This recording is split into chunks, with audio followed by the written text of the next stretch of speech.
Okay, we are right at 3:30, so why don't we get started? Welcome, good afternoon, everybody, and welcome to our all-college meeting with our guest, Dr. Patricia O'Brien from NECHE, and I'll more formally introduce her in a moment.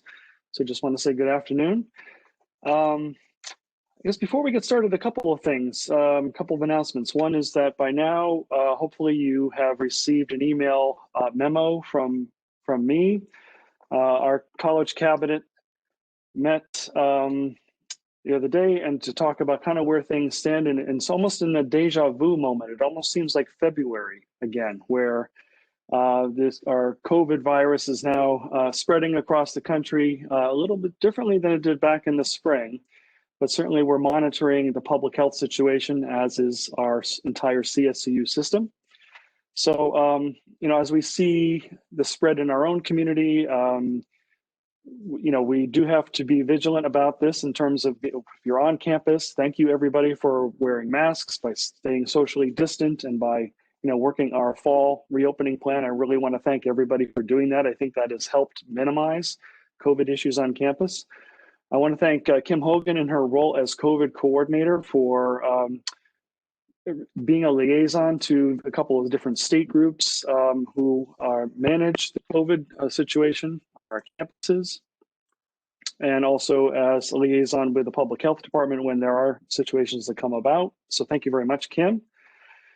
And again, I think just everybody just needs to be prepared as we were several months ago. It could change overnight, but it's unlikely to have the effect that we noticed back in March, where the whole college is going to be closed and going to online format. But be prepared in case that does happen. So I thank you for paying attention to that, and I thank you for staying vigilant and making sure that our campus is as safe as humanly possible given the circumstances. I also want to take an opportunity to welcome somebody new to the team. I have not yet had the opportunity to do this on email, but we have a new team member actually joining us next Friday, and she asked if she could be with us today. And it's my pleasure to introduce Ihara Zelinka, who is joining us as a Student Services Assistant for Advising and Retention. So if we can just give her a big WebEx wave and welcome Ihara. And we look forward to having you formally joining us next Friday on our team. So welcome. With that, as you know, Middlesex Community College is accredited by the New England Commission on Higher Education, formerly part of NEASC. So we kind of still interchangeably use NEASC and NECHE, although it has been NECHE for a couple of years now. So Middlesex's accreditation is continuing, and our next site visit is scheduled for October 16th through 19th, 2022. And today really formally kicks off our self-study and site visit process. It does take about 2 years to put together the report that we are required to assemble, which demonstrates how this college has, over the past 10 years, met the standards of accreditation, and how we intend to continue to abide by those standards into the future. And I thought one great way of kicking that off is to introduce you to someone who is amazingly fluent in accreditation standards and assessment, and that's Dr. Patricia O'Brien, who is the Senior Vice President at the Commission. And just real quick, Pat has been with the Commission since 2003, and since 2006, she has served as Senior Vice President. She has a bachelor's degree in psychology and religion from Wellesley College, and a master's and doctoral degrees in education from Harvard University.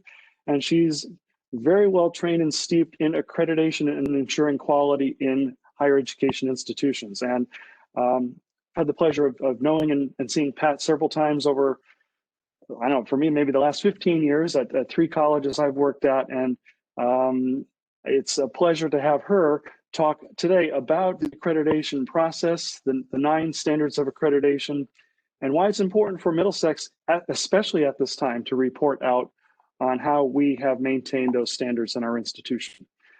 So that I should say, I know some of you may need to jump off the meeting sometime during the meeting. That's okay. We are recording this meeting with Pat's permission, so thank you for that, Pat. If you do have questions, please use the chat feature. Pat and I talked about this a little bit before today's presentation, and she's okay if she needs to take a pause for a breath, and if there is a question that's relevant to what she's talking about, I'll just jump in and ask it on your behalf. And certainly we'll have some time for Q&A at the end of Pat's presentation. So again, please use the chat function for that, okay? All right, with that, I'll turn it over to Dr. Pat O'Brien. Pat, thank you so much for being with us today. Thanks so much, Steve. It's a pleasure to be with all of you. I only wish that it could be in person, that I had a chance to come back to Middlesex' beautiful campus and to be with all of you. So as Steve mentioned, thank you for all you are doing on behalf of your students and the other communities that you serve during this most challenging of academic years. I brought along a PowerPoint with me. I tend to think of PowerPoints as conversation starters. So with your approbation, I'm going to get that going right now so that we have an opportunity to look at it together as we talk. And as Steve mentioned, please don't hesitate to type a question into chat. I've encouraged Steve to forget all that his parents taught him with respect to not interrupting when someone is speaking, and simply to interrupt whenever it feels like there's a need to get a question answered sooner rather than later. So here's what I think we might usefully consider together for the next hour or so as you prepare for your reaccreditation, these topics. Let's just go over the ABCs of accreditation. Some of you may be brand new to this process, so a little introduction couldn't hurt. Want to spend a couple of minutes on the standards which form the basis of your accreditation review. The self-study, that's where we'll spend the heart of our time today, talking about the self-study, the document that you will prepare, and also how you will go about preparing it. You'll hear as we go along that there'll be a lot of data included in your self-study, so we want to talk a bit about that. And finally, just a little bit towards the end about the upcoming team visit. That's a long way away for you, a couple of years now, about 23 months away, so we won't dwell on it right now, but just to introduce the topic, whet your appetite for those of you who haven't had the experience recently or even ever. But let's start this afternoon at Stonehenge, where the Druids have gathered to look at the sunrise. And the leader says to the rest of the group, now that we can tell time, I'd like to suggest that we begin by imposing deadlines. So why would I use this cartoon at the start of a presentation about accreditation? Well, I do it because isn't this how accreditation feels sometimes? Here we have the Druids at Stonehenge, looking at the wonder, the beauty, the complexity, the mystery of a sunrise, and they're trying to impose deadlines on it. And we have the wonder, the beauty, the complexity, the mystery of an institution of higher education, and we try to impose accreditation on it. Together, let's see what we can do over the next hour or so to put some of that wonder and beauty and complexity back into the higher education institution through the lens of accreditation. Let's not see it as an impediment, but rather a facilitator for the institution to tell its story in all its wonder and all its complexity. So here's a slide that we include in every single NECHE presentation. And if you remember nothing from this presentation, but this slide, and of course I hope you will remember more, but if you remember nothing else, please remember this slide because it communicates the bedrock principle of accreditation, which is that it serves two purposes, which we think of as being in equal balance, as being equally important. First, that very important purpose of assuring quality of the institution to anyone who wants to know. Prospective students, their families, current students, their families, members of the legislature, general public, anybody who wants to know, is Middlesex Community College a good place? All they have to do is know that you're accredited, and they have that assurance.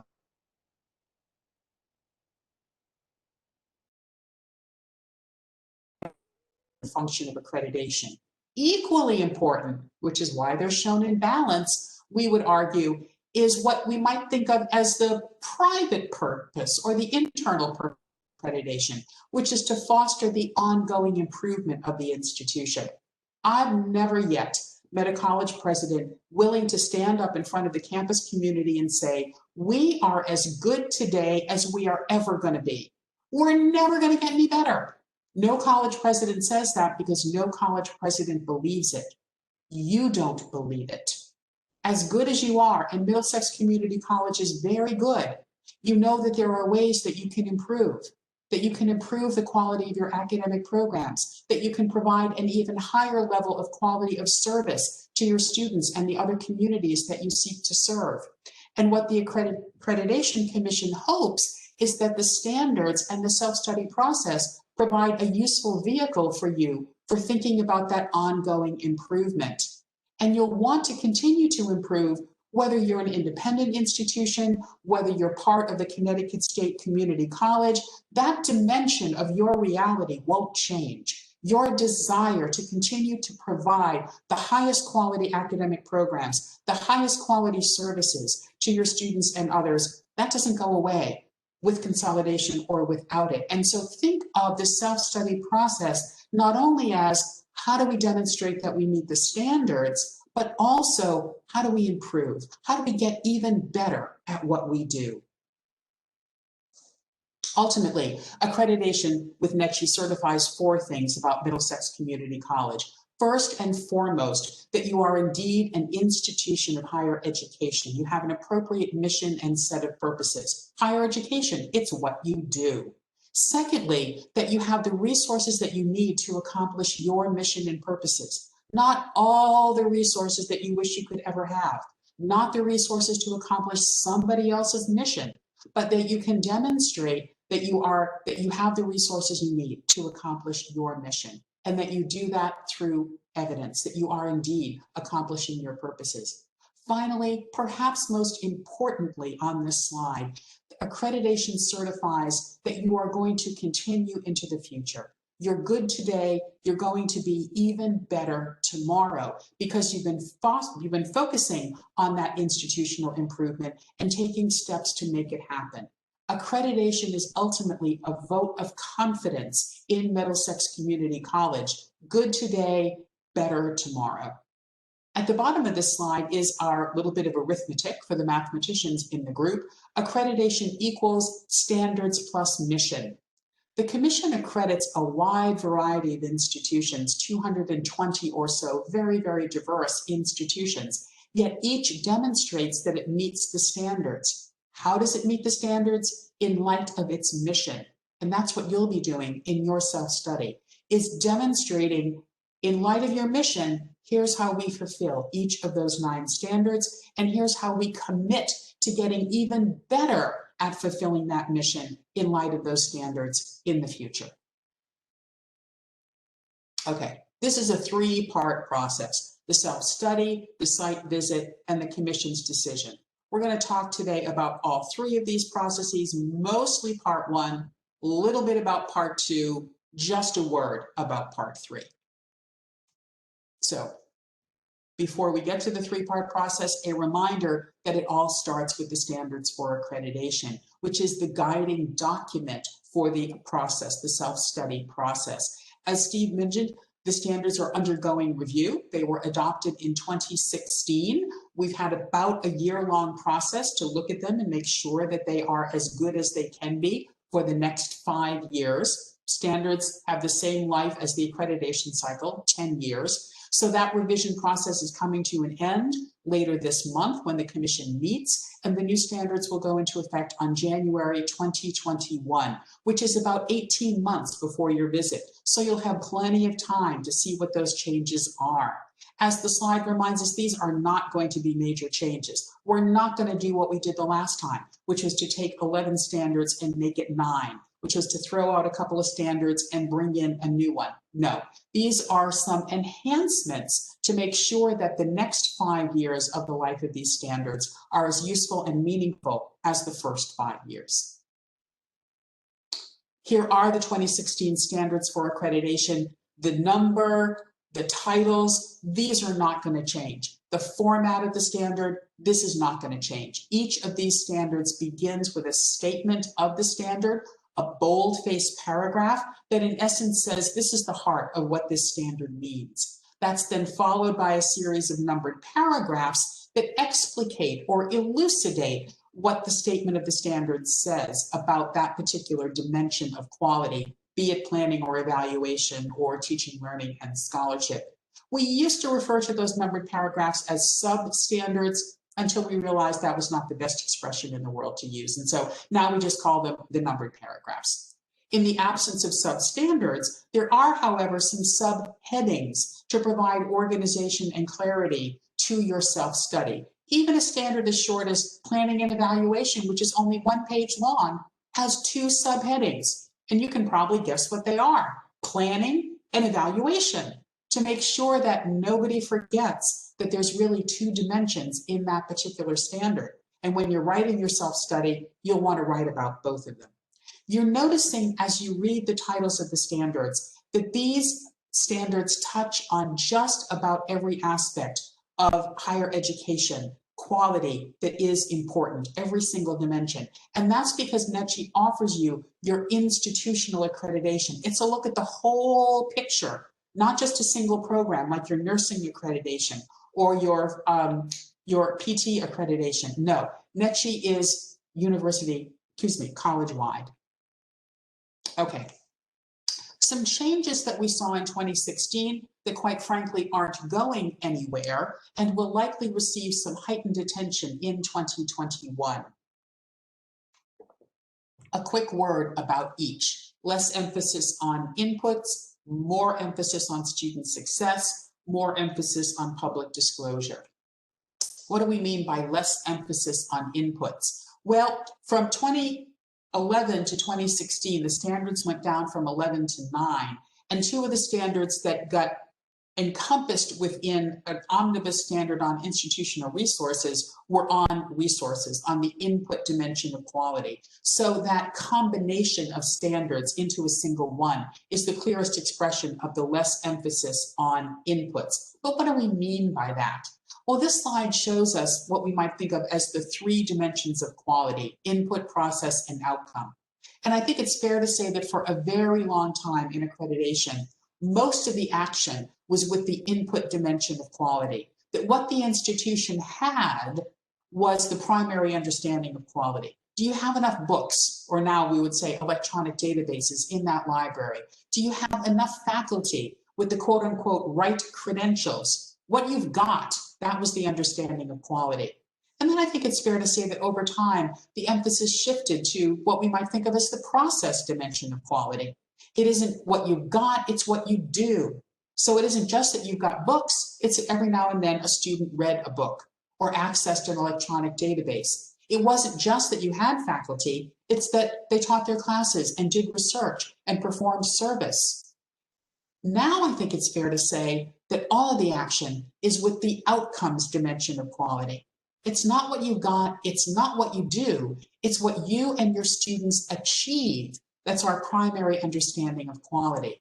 So it's not just that you've got books and that students are reading them, it's that you can demonstrate through evidence that students are gaining the skills of information literacy that you specified for the curriculum.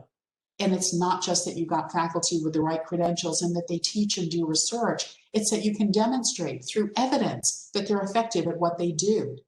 Now, does this mean we've forgotten completely about inputs and process? Of course not. We can't. You've got to have some stuff to do some stuff. You've got to do some stuff to achieve anything. But as you're working on your self-study, this is another good slide to keep in mind. And as you're writing the self-study, if it's all inputs all the time, if it's all about what we've got and not enough about what we achieve, then recalculate, recalibrate, and shift the emphasis to the outcomes dimension. What are you achieving? What are your students achieving? That's where the action is. To me, it's like the wolves. To me, this cartoon captures the 3 dimensions of quality. You got your wolves, they're baying at the moon, and one in the back says to the other, my question is, are we making an impact? So you got your inputs, you got your wolves. They're doing something, they're baying at the moon. Are they achieving anything?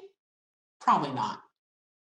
In the case of the wolves. In the case of Middlesex Community College, absolutely. You have a tremendous impact on your students, on the communities that you serve. You want to tell that story in your self-study.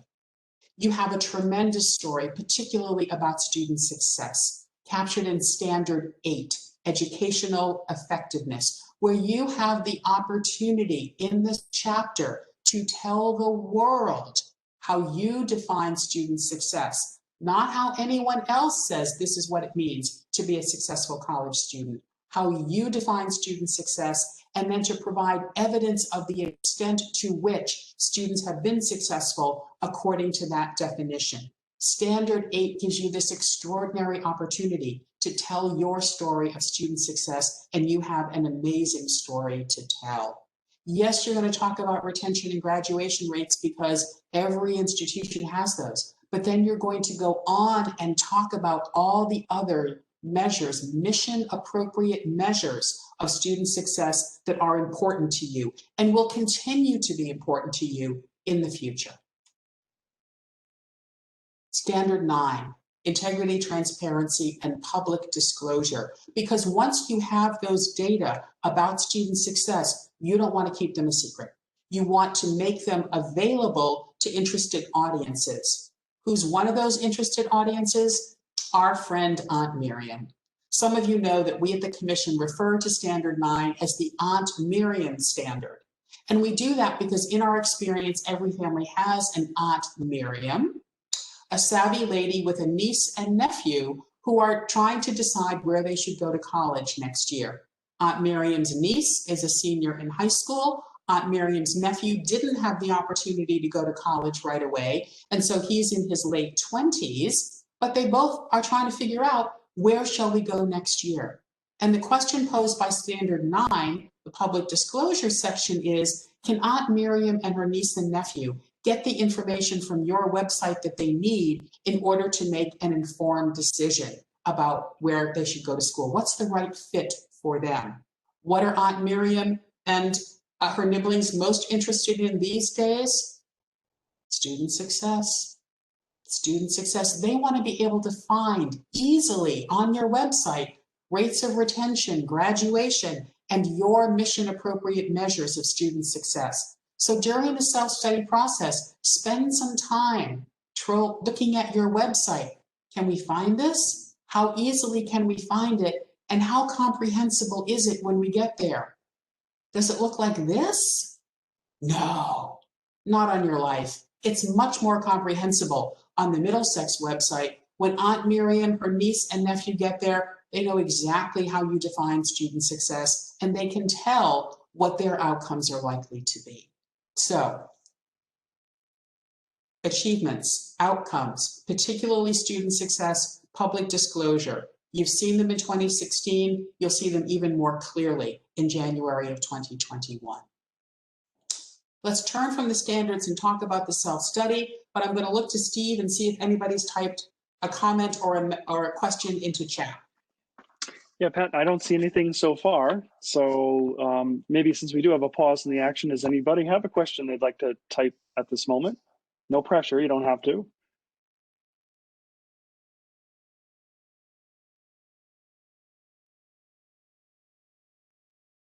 Okay, maybe that was just the pause that refreshes, Pat. So we can pause that refreshes, we'll call that not yet, and we'll see how it goes. I don't think this is a shy group, so we'll be looking for questions as we go along. All right, so what is the self-study? Here's two quotes from our publications. I think those of you who have been through it before would not deny that this is indeed an intensive endeavor. It's a boatload of work, to use the vernacular, but we hope that it is useful work for you, important work for you, as you continue to think about making Middlesex Community College as good as it can be, the programs and services you provide, the highest possible quality. All of that boatload of work ends up with a document that is, as the bottom quote suggests, a clear and concise picture of the college. Or as I like to say, in other words, self-study is as much a process as it is a product. At the end of the day, you'll have a document that you call the self-study, but the process that you take to get there is just as important.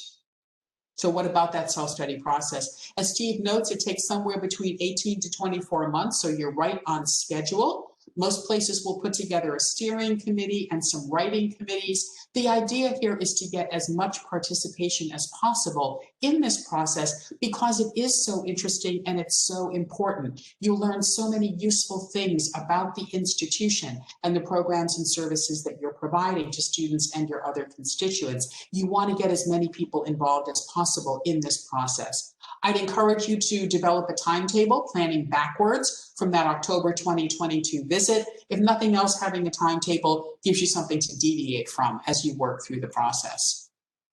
How might you begin this wonderful journey, if you will, of self-study? I think it's good to read the standards. Read them now, they won't change that much. When they come out in January, read them again, and then again, and then again, so that you become the expert in the standards for accreditation. If you've been assigned to a writing committee, and I hope you have, then read that one in particular again and again and again, so you've got a good grounding, a good foundation in what are the dimensions of quality in this standard. And then you get curious. You want to ask yourself, how do we meet the standards? How well do we meet the standards? And what else do we need to do in order to fulfill the standards even better in the future for each of the dimensions of quality in your particular standard, the one that you happen to be working on?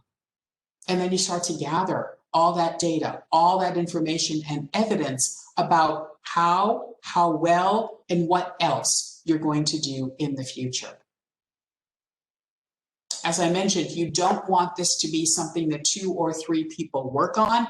The way to get good value from this process, to make sure that it's truly useful to you as you think about your ongoing improvement, is to involve as many people as possible in the campus community. This slide just gives you a few suggestions about ways that you can do that, the sorts of folks you might want to put on writing committees, how to make it available to other members of the campus community who don't have the benefit of serving on a writing committee, incorporating it into existing structures and processes so it doesn't feel like a bolt on to the other work that you're trying to do. Many institutions will use a secure internal website so that members of the campus community can follow along the self-study process. You want to determine if and how you'd like students to become involved in this process of self-study. Perhaps you might want one or more of them on the standards section, or you might want them to at least read that chapter of the whole self-study, if not the whole thing, at some point in the process.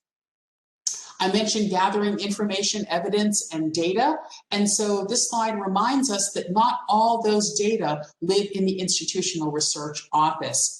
Middlesex Community College has got data all over the place. And these are just some suggestions of places where you can look for the many different types of evidence and data that you'll want to include in your self-study.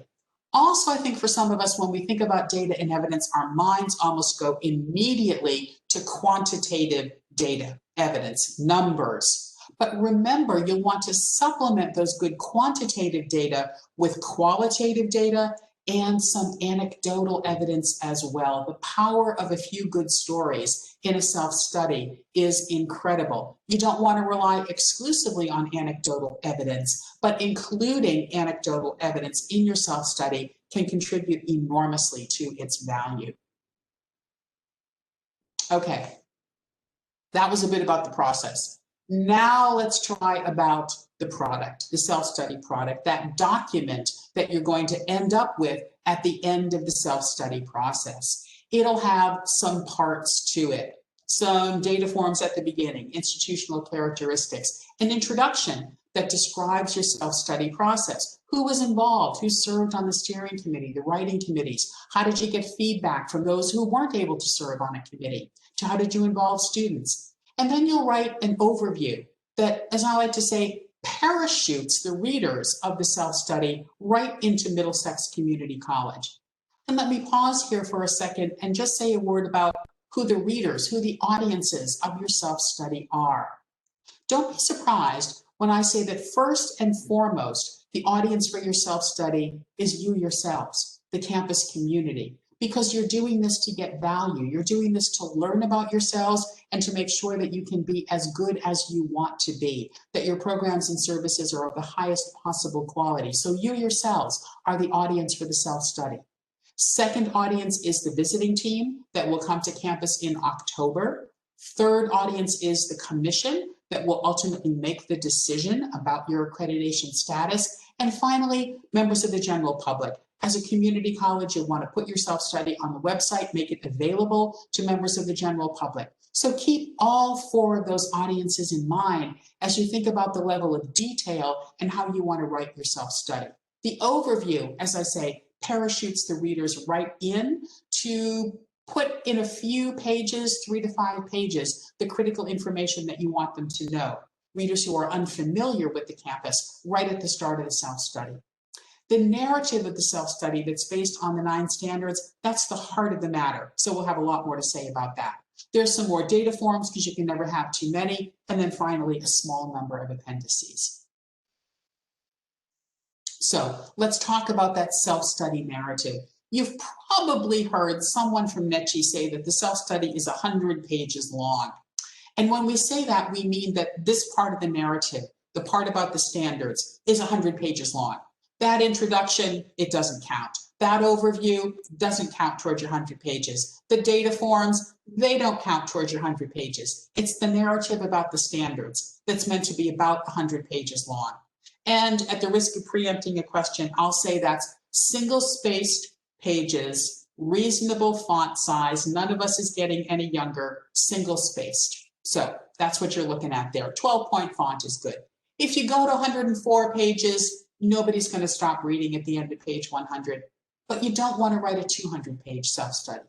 You want to embrace the discipline of writing 100 pages, of telling the story of Middlesex Community College in, as I like to call them, your precious 100 pages. You're going to tell that story about all students, all locations, all modalities. You have students who come to campus every day. You have students who never step foot on campus. You've had students in prison. You have students in other locations, and you want to make sure that they're all well reflected in your self-study. In letters that the Commission has sent in response to, for example, your interim report, they've highlighted some areas to receive some special emphasis in the self-study. And so you want to make sure that you could give good attention to those 2 areas. In your case, effectiveness of governance and general education. Steve has letters, copies of the letters that the Commission has sent that provides much more detail about what the Commission has in mind.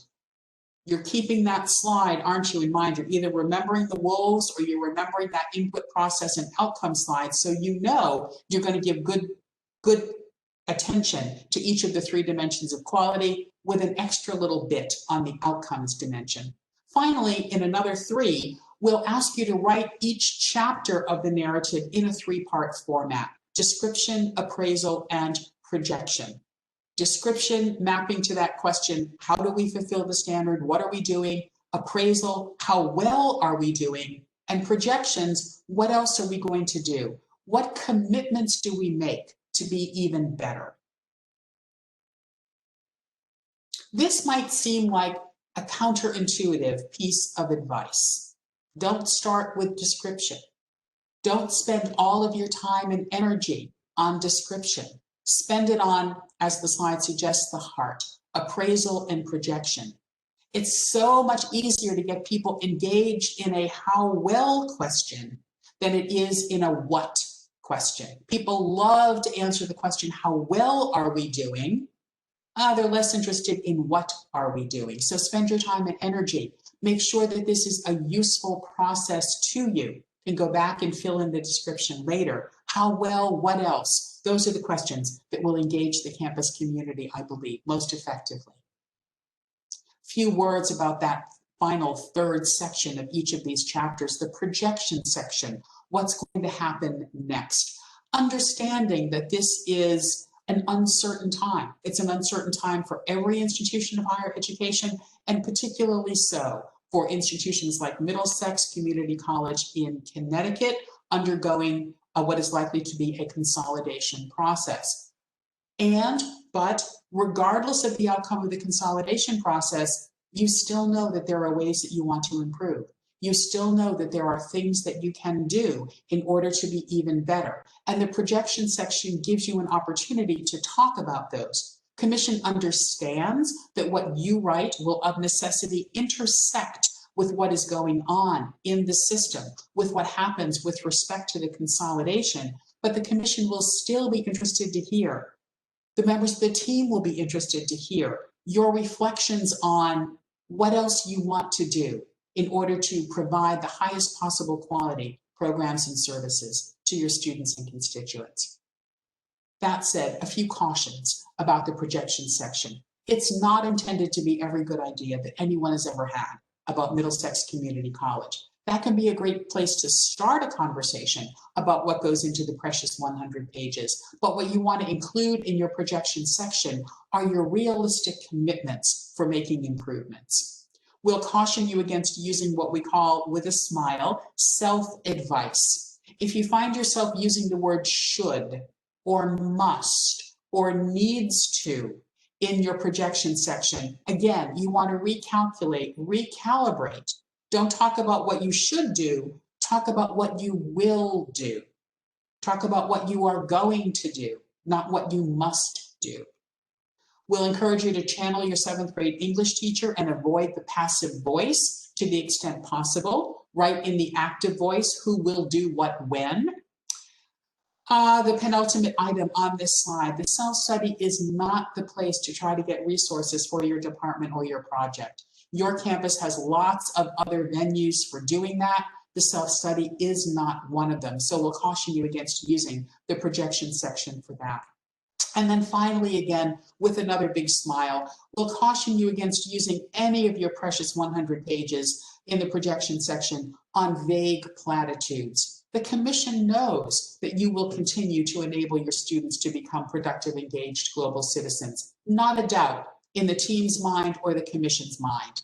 But is there a new initiative? Is there a new dimension to this? Is there a commitment that you're willing to make in order to embody this important part of your mission statement? Don't just reiterate your mission statement. Don't just say you're going to keep on keeping on. Tell the Commission about a new initiative, a new direction that you're going to take. What are strong, helpful projections? They have all of the characteristics that you see on the slide right now. Linking to planning, understanding. Planning is challenging in uncertain times, but they are realistic. Every now and then we'll get a self-study where if you add up all of the projections across the 9 standards, they come to about, oh, I don't know, 3 or 4 dozen things that the same person is going to accomplish within about 6 months. Now, I'm ready to hire that person, I have to tell you, but the Commission looks at that and says, doesn't seem tremendously realistic to us. The projection section is your opportunity to demonstrate to the Commission that you can develop realistic plans, that you can make realistic commitments for improvement. So embrace that opportunity in your projection section. Want to turn to data, everyone's favorite topic, I know. Before I do that, I'll take a sip of water and see if any questions have come in. Yeah, Pat, we do have a couple. If I can kind of, I think, put together the thoughts and words of what I'm reading here is it really essentially gets down to the intersection of this process and the acceleration toward becoming one college. So certainly a description and appraisal of what we've been doing is fairly straightforward, but how do we project when these processes will be changing, will be becoming one college? This college will no longer be accredited based on the plan that we are in part of. So I guess it's sort of a question as to how does that work, and then why not put this off for a year until the single college is in place and then collectively make these projections? Right, certainly. So let me answer the second question first in some ways. The answer about delay, I think it's likely that the consolidation will happen on the timetable that you have heard about and that the Commission has heard about, but there's no guarantee that it will. Who would have thought we would be in the midst of a global pandemic, doing things very differently? If you had said to us last January, will we be offering all of our courses in spring semester, half a spring semester and summer online, you probably would have said no. So there's no guarantee. The Commission has to continue its ongoing monitoring of institutions, regardless of what plans are in place. So delaying, probably not going to get you anywhere that you need to go. You're absolutely right about writing projections in such an uncertain time. The Commission appreciates that this is an extraordinarily uncertain time. for Middlesex Community College. And so when it gets to the projection section, it understands that what you're putting there are things that your analysis had led you to believe you want to put in place to the extent that you can if and when the consolidation happens. So it's a combination of things. Part of what you may be saying in your projection section is that you'll be participating in what are now system-wide initiatives that will become initiatives of the single community college. Or it may be that as a campus of a consolidated community college, there are still things that you want to be able to do on that campus to the extent that resources are available. And so you're positioning yourselves well.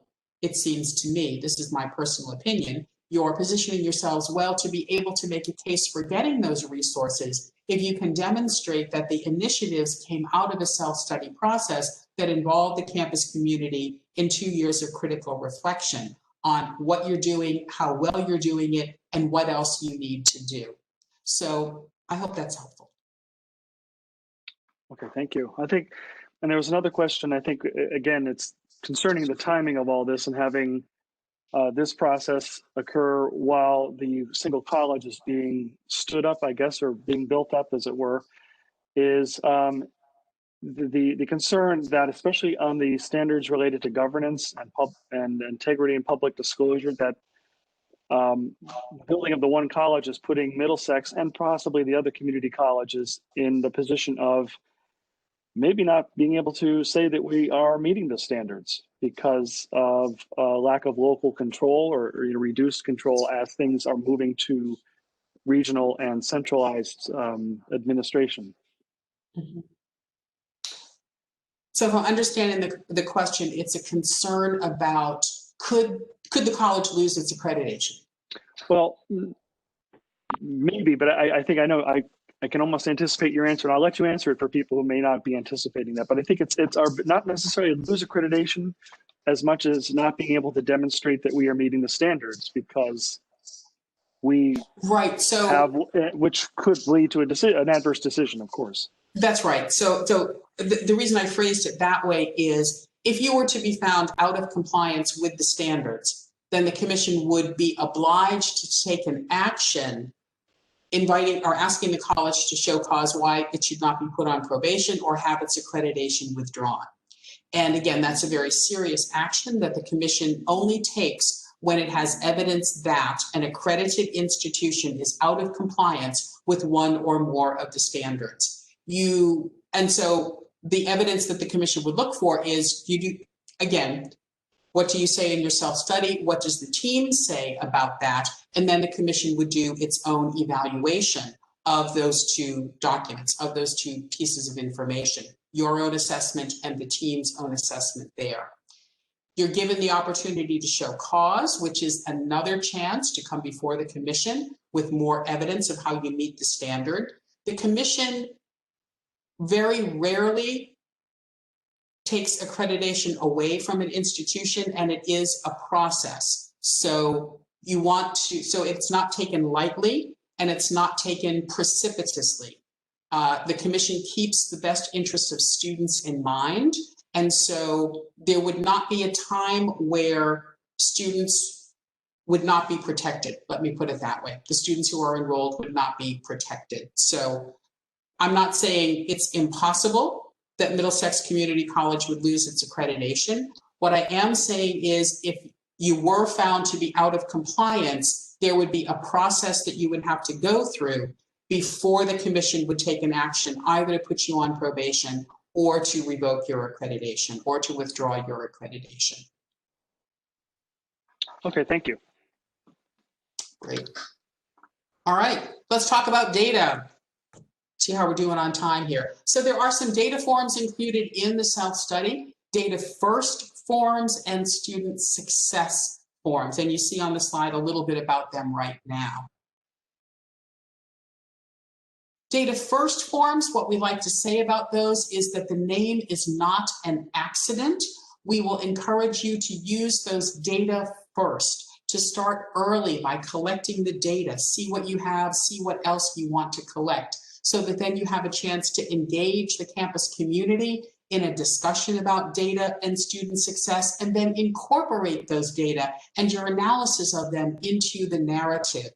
We close this slide with a quote from one of the patron saints of the commission, Yogi Berra. Yogi once opined, "You can see a lot just by looking." The data forms give you a chance to look at Middlesex Community College and then to write in the self-study about what you see. What do you learn about MCC, MxCC when you look at those data, and then write about it in the self-study. We mentioned student success. There's some student success forms. There's also the data first forms for Standard 8. And this is a way to supplement the narrative that you will include in the self-study with some data about student success. Quantitative data, qualitative data, your definition of student success, your chance to tell your story about student success at Middlesex Community College. This slide provides just some suggestions about how to incorporate data into the narrative of your self-study. Sometimes we will get a self-study that is almost data-free. We see lots of sentences like the one you see at the top. Please, the graduation rates have increased, although there is room for improvement. See how much richer, how much better the second paragraph is. It's longer, so you have to think carefully about those precious 100 pages, but notice that the paragraph at the bottom, incorporating data as it does, tells a fuller story, a richer story about student success in this case, at this college, what you'll be doing in your self-study about Middlesex Community College.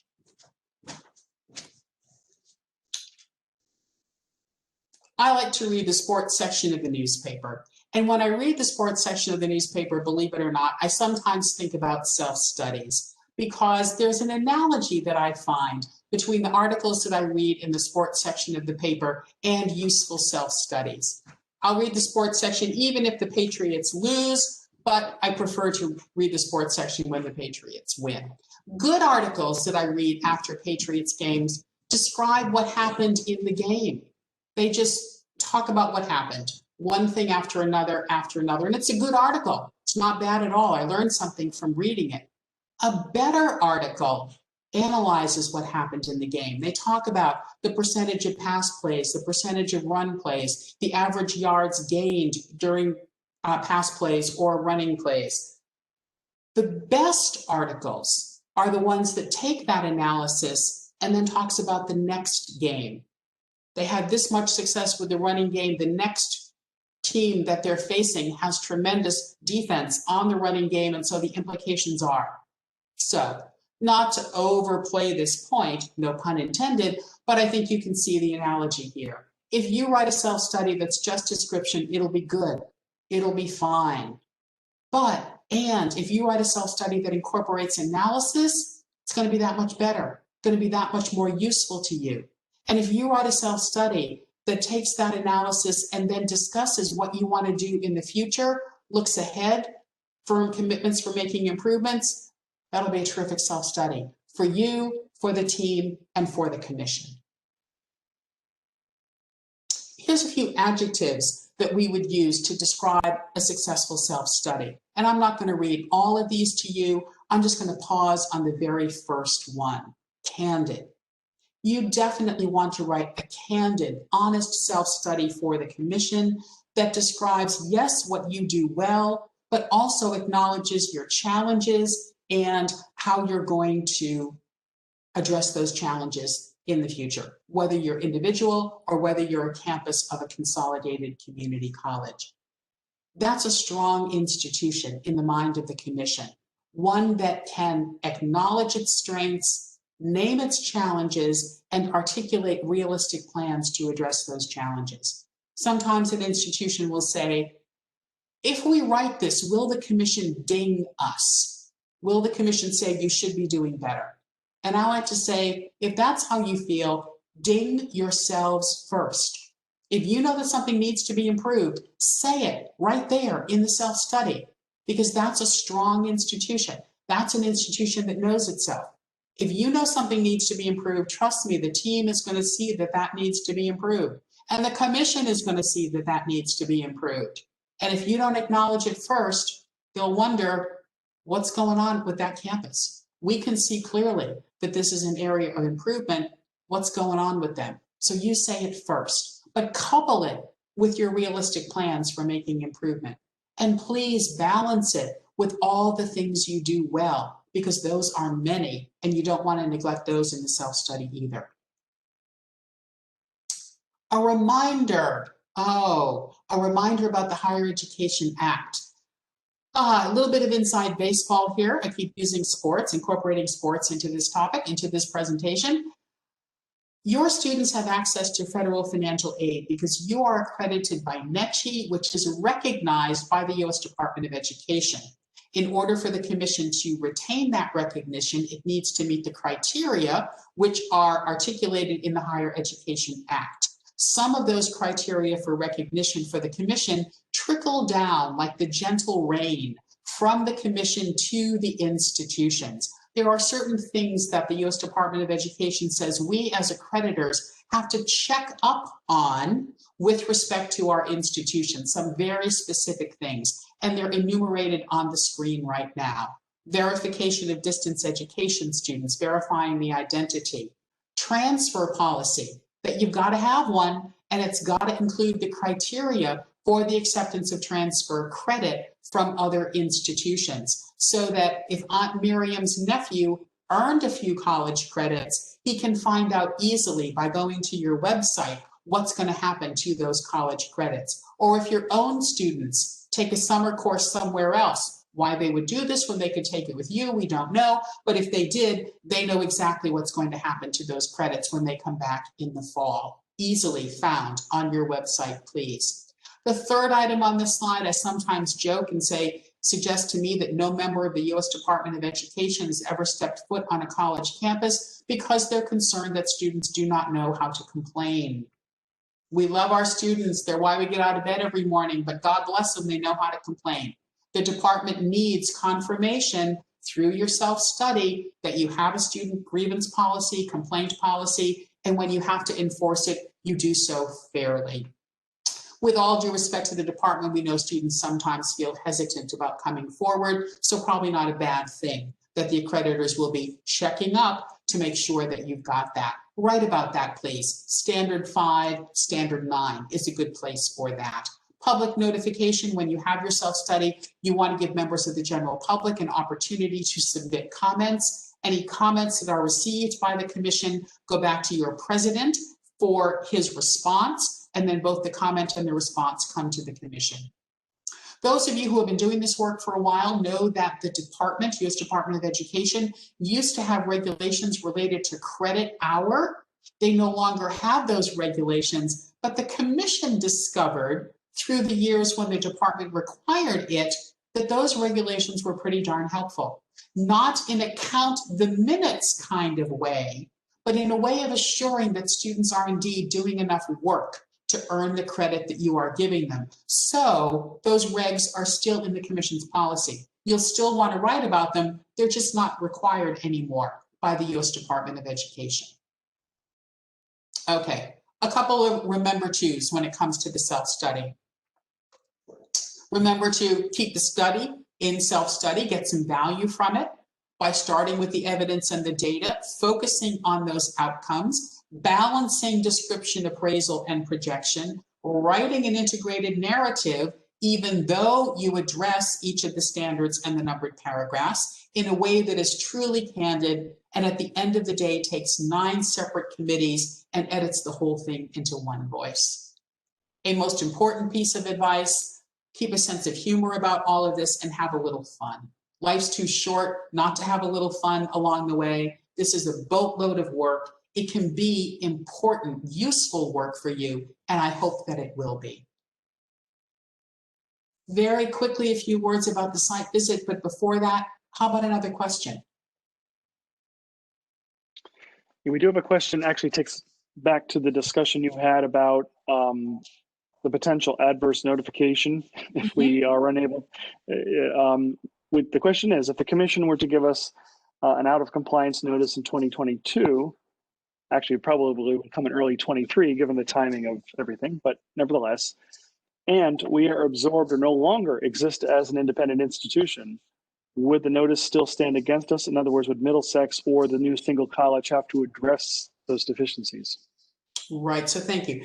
And it does lead to something I'll be saying in a minute, which is the timing. Your review is in the fall, your visit is in the fall of 2022, so the commission will take its action in the spring of 2023. And between the time that the team is on the ground and the commission reviews, you have an opportunity to write one more document, which we'll get to in a minute, which is a response to the team report. So if the team's report raised concerns about the governance structure, raised concerns about Standard 3, you would have an opportunity in your institutional response to write about that as well.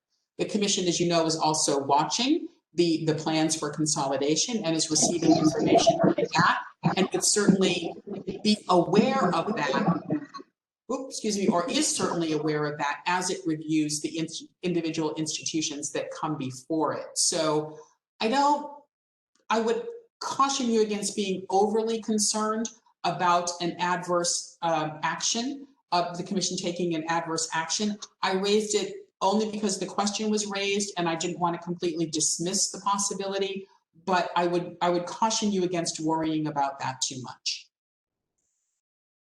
Okay, thank you. Great. That was it for the. All right. Okay, then let's go on. Just a few words about the site visit. Those of you who have done this before know that it will start on a Sunday afternoon and go through Wednesday morning. We are all hopeful that by fall of 2022, shoes can actually be back on the ground and you won't be doing the visit through WebEx, Cisco WebEx Zoom tiles. They'll come in on Sunday afternoon, they'll leave on Wednesday morning. There'll probably be about 8 or 9 team members from other community colleges, not from Connecticut, from other parts of New England, perhaps even 1 or 2 from outside of New England. They're going to want to meet with everybody they can get their hands on, faculty, staff, students, trustees, graduates if you'd like, representatives of the local community if you would like. They want to validate the self-study that you have written and get even more information about how well you fulfill the standards. 3 open meetings that we ask you to include, and by open meeting, we don't mean open meeting laws. We just mean that it's an opportunity for all of the members of these 3 constituencies to meet with members of the team.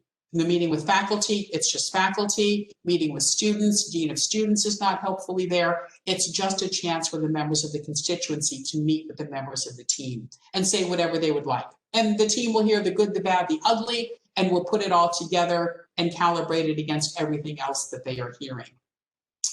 Because you only get a precious 100 pages, you're going to be adding a lot of supporting documents to supplement the self-study, and those go in a room, a team room. I would say most places now are providing electronic access to those documents. The team still needs a place to hang out when they're on campus, so something to think about where you're going to do that. Late Wednesday morning, the team will deliver a summary of its findings through an exit report with the president and anyone else that the president chooses to invite to that meeting. In many institutions, the meeting is held in the largest auditorium and all members of the campus community can come. Other campuses, it's a smaller group. Choice is yours. Mentioned a little bit about the team room. Again, this is a long way away for you, but just want to put these ideas in front of you to remember that there will be a place where the team needs to hang out when it's not in other meetings, reviewing those supporting documents, including, as the third dot says, the robust, diverse, and representative sample of syllabi that will demonstrate your compliance with the credit hour policy. Does not have to be every single syllabus available at the campus, but it needs to be a good sample so that the team will get a picture of how you award credit at Middlesex. You want to have computers and printer in there, and as I say, most places now are providing that electronic access to the supporting documents. After the site visit, the team will write a report. They probably will be working on it in the evenings while they're on the campus, and you get 2 chances to look at that.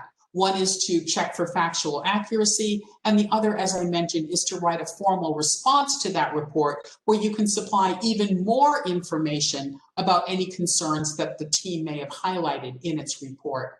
The team also makes a confidential recommendation to the commission, which, as its name implies, you never see. It goes directly to the commission because it's a recommendation only about what action the team thinks the commission should take with respect to your accreditation status. The commission might agree, they might disagree. It's just a recommendation, which is why it doesn't come to you. But you get the team report to respond to twice. All of this leads to part 3 of that 3-part process, which is the commission taking its action. And that happens, as I mentioned just a minute ago, the semester following the visit. So in your case, that would be spring of 2023. The commission will have available all of that paper, the self-study, the team's report, its confidential recommendation, your response. The team will also have benefit of a conversation with your president and the team chair, about an hour-long conversation, where again, they can go in more depth about any concerns that they might have and to hear more about the strengths of Middlesex Community College. Commission's decision is communicated in a letter to the president that usually comes about a month or so after the commission has met. The commission president will call your president the week following the meeting to let him know what the commission's decision was. So you'll know immediately what the decision was, and then the letter will follow as soon as we can get it written. As I think everyone on this call knows, accreditation is not something that drops into your life once every 10 years and then goes away. The commission sees it as an ongoing relationship, that self-study that will consume you for 18 to 24 months, and then every 10 years you go through that again. But you've got the interim report every 5 years. And then also, as the last thought here suggests, special reports or focused visits as recommended by the commission. Increasingly, the commission is asking for progress reports from institutions sooner than the interim report at the 5-year mark. I like to joke that with the pace of change in higher education, 5 years is a lot longer than it used to be. And so the commission is finding it increasingly not a good idea to wait 5 years to hear from institutions. In your case, the timing of the self-study will intersect with the consolidation, and the commission will certainly take that in mind as it determines the action that it takes and the follow-up that it requests. You're wondering why you should go through all of this boatload of work. Most people, when they think about the benefits of accreditation, their mind goes directly to the items at the bottom of this screen. Federal financial aid, can't have it without accreditation.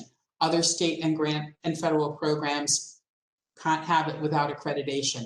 Easier transfer of academic credit, no doubt about that. And of course, that important assurance of quality function.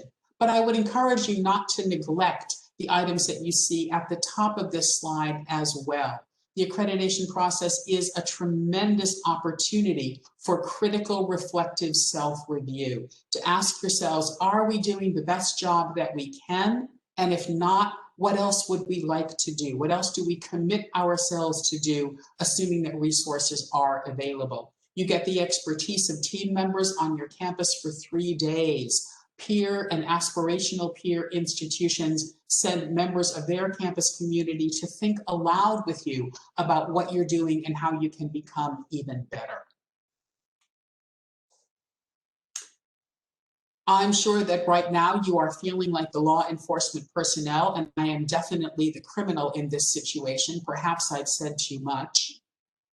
But if I haven't, there's more information available on the NECHE website, including contact information for NECHE staff.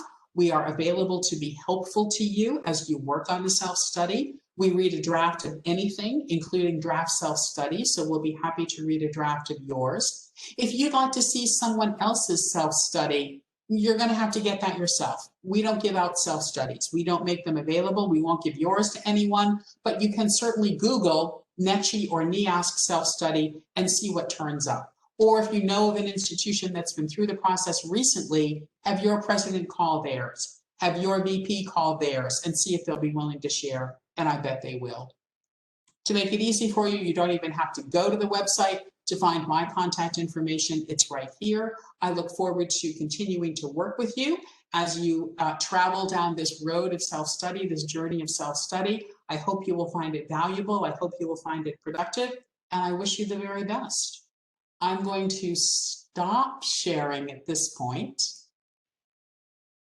so we can see if there are other questions. If Steve sends me an email to remind me, I will send you this PowerPoint so that you will have it available.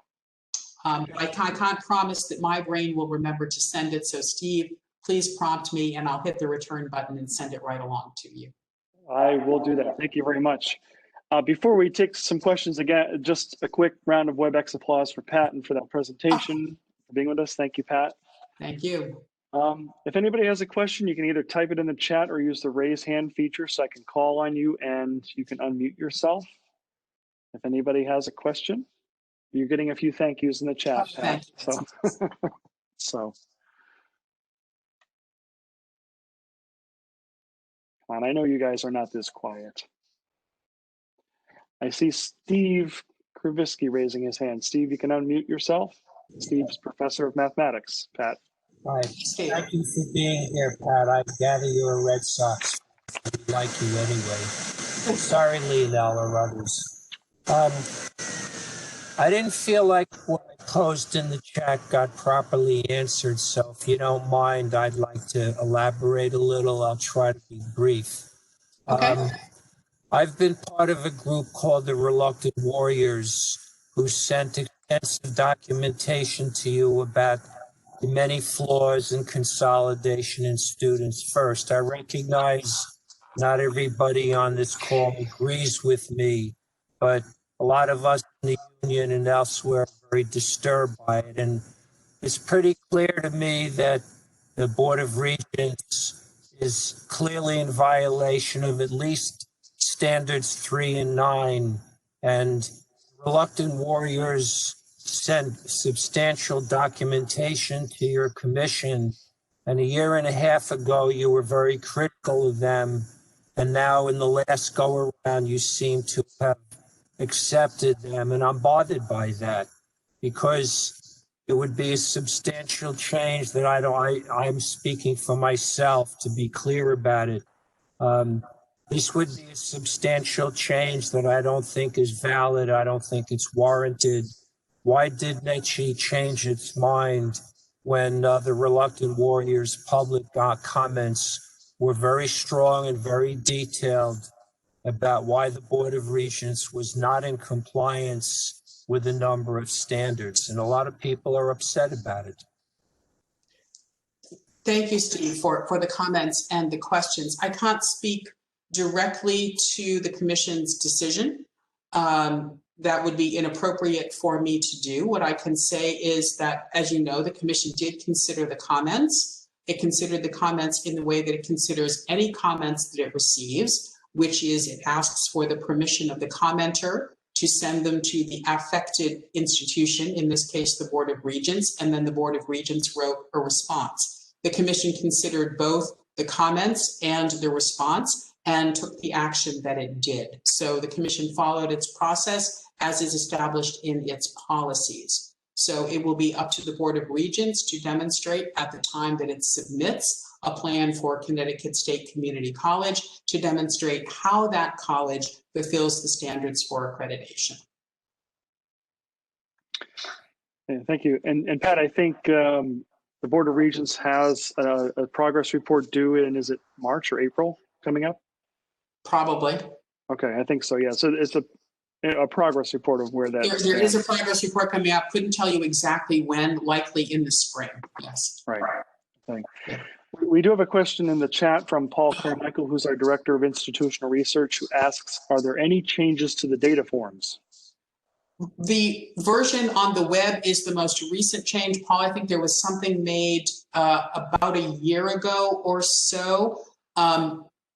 But if you check the version on the web, that's the most updated. There have not been substantial changes to the data forms. I don't anticipate that there will be major changes to the data forms based on the 2021 revisions to the standards. There may be a bit more tweaking, but I wouldn't look for wholesale changes to the data forms at this point. Okay, thank you. I can't visually see everybody, but I don't see any other hands. I don't see electronic hands or anything in the chat. Anybody else with a question for Dr. O'Brien? We do have a question from Janie Pittenry, who's part-time faculty member in history.